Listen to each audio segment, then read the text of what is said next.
চামড়া মানে হচ্ছে চামড়া, অরিজিনাল গরুর চামড়া। সো এখানে কোনো ছাগলের চামড়া ব্যবহার করা হয়নি। সো আপনারা নিশ্চিন্তে এই প্রোডাক্টগুলো পারচেজ করতে পারবেন।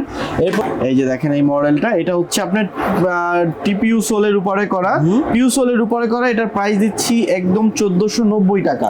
1490 টাকা আছে, দুইটা কালার 1490 টাকা। এটার মধ্যে ব্ল্যাক এবং হচ্ছে মাস্টার্ড রয়েছে। একটু লম্বাটে টাইপসের জুতার যাদের একটু পাটা যারা একটু লম্বা, মূলত হাইট ভালো, তাদের জন্য এই মডেলগুলো বেস্ট একটা হচ্ছে প্রোডাক্ট।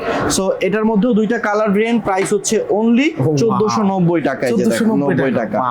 শতভাগ জেনুইন চামড়া ভাই, আমাদের প্রত্যেকটা প্রোডাক্টই চামড়া ছাড়া কোনো প্রোডাক্ট নেই। এবং এটা কিন্তু টু ইন অন, দুই ভাবেই পরা যাবে। এই জিনিসটা কি একটা সুবিধা। এটা যদি আপনি হচ্ছে পাঞ্জাবির সাথে পরেন, আই থিংক আপনাকে হচ্ছে মানে সবার থেকে একটু আলাদা লাগবে, ডিফারেন্ট। এটার মধ্যে দুইটা কালার আমাদের কাছে অ্যাভেলেবেল রয়েছে এই মুহূর্তে, একটা হচ্ছে চকলেট এবং হচ্ছে ব্ল্যাক। এটার প্রাইস দিচ্ছি এটাও 2190 টাকা, 1 বছরের সোল গ্যারান্টি রয়েছে। দেখেন এটা এত হচ্ছে আপনার চমৎকার ভাবে ব্যান করতে পারবেন, সবাই পকেটে নিয়ে ঘুরতে পারবে। সবচেয়ে যে মজার যে বিষয়টা এই জুতাটাতে আপনার হচ্ছে একদম লাইট ওয়েট ভাই, এই যে দেখেন। এবং এটাও টু ইন অন, দুই ভাবেই ব্যবহার করতে পারবেন আপনি। So wait